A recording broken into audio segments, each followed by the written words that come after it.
ఏంటిది? ఇది కాలం తెచ్చిన కరువు కాదు. నీళ్లు పుష్కలంగా ఉన్నాయి. ఏ పాయింట్లు అయితే నీళ్లు ఉన్నాయో ఆ పాయింట్కి తీసుకుపోయి మరీ చూపెట్టినాం. ఈ రాష్ట్ర రైతులు చూస్తూ ఉన్నారు. మమ్మల్ని అడ్డుకున్నా, అరెస్టు చేసినా అక్కడ దాకా పోయినాం. 7 గంటలు ప్రయాణం చేసిపోయినాం. పోయి చూపెట్టినాం.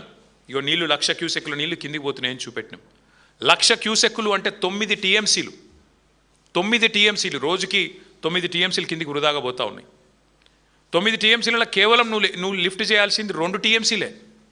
ఆ 2 టీఎంసీలు వచ్చే 100 రోజులు నువ్వు లిఫ్ట్ చేస్తే అన్ని రిజర్వాయర్లు ఎస్ఆర్ఎస్పితో సహా, మిడ్ మానేరుతో సహా, లోవర్ మానేరుతో సహా మొత్తం గోదావరి సిస్టంలో ఉండే మల్లన్న సాగరు, కొండపోచమ్మ సాగరు, రంగనాయక సాగరు, అన్నపూర్ణ, మలక్పేట, బస్వాపూర్ అన్ని నింపొచ్చు. సుభిక్షంగా గోదావరి మీద ఆధారపడ్డ 6-7 జిల్లాల ఉమ్మడి జిల్లాల రైతాంగం వ్యవసాయం చేసుకోవచ్చు. బ్రహ్మాండంగా పంటలు పండించుకోవచ్చు. కరువుతో నిమిత్తం లేకుండా ఇది చేయవచ్చు. కానీ మీరు ఎట్లా ఉన్నారు రేవంత్ రెడ్డి గారు అంటే, మేడిగడ్డ కొట్టుకపోతుంది అంటాడు. ఏది గేట్లు దించితే, మేము అనలేదు అసలు గేట్లు దించాల్సిన అవసరమే లేదు, కానీ గేట్లు దించితే మేడిగడ్డ కొట్టుకపోతుంది, భద్రాచలం రాముడికి ముప్పు వస్తుందని మాట్లాడుతున్నాడు రేవంత్ రెడ్డి గారు. రేవంత్ రెడ్డి గారికి ఇంకొక విషయం కూడా నేను చెప్తా ఉన్నా, అవగాహన పెంచుకోండి.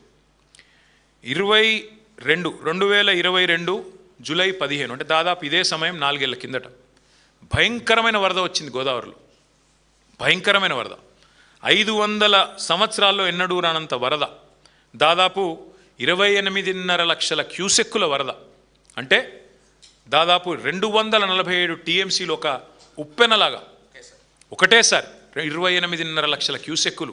ఇలా కనపడే 1,00,000 క్యూసెక్కులు కాదు, దానికి 28.5 రెట్లు ఎక్కువ వరద వస్తే కూడా 4 ఏళ్ల కిందట 15 రోజులు వరుసగా వస్తే కూడా మేడిగడ్డ కొట్టుకపోలే.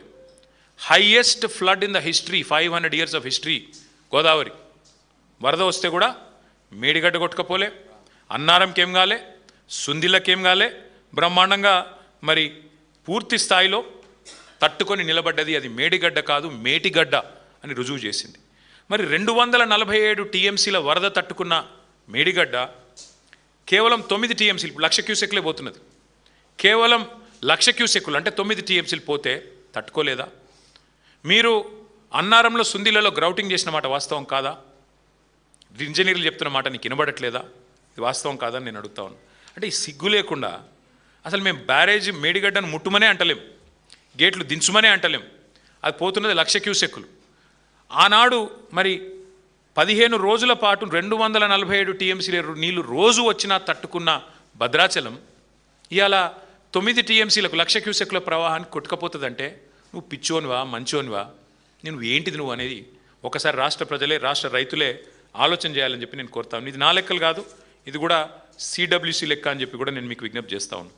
అట్లాగే ఇంకొక మాట కూడా మీకు చెప్పాలి. ఇప్పుడు ప్రజల్ని భయపెట్టడానికి, ప్రజల్ని భయభ్రాంతులకు గురి చేయడానికి, కాళేశ్వరం మీద మామూలుగా బురద జల్లడానికి పనికి మాలిన మాటలు మాట్లాడుతున్నాడు. ఏమంటాడు? 2022 వరదల ఫోటోలు చూపెట్టి అప్పుడు కన్నెపల్లి పంప్ హౌస్ మునిగింది అని చెప్పి అడ్డమైన మాటలు మాట్లాడుతున్నాడు.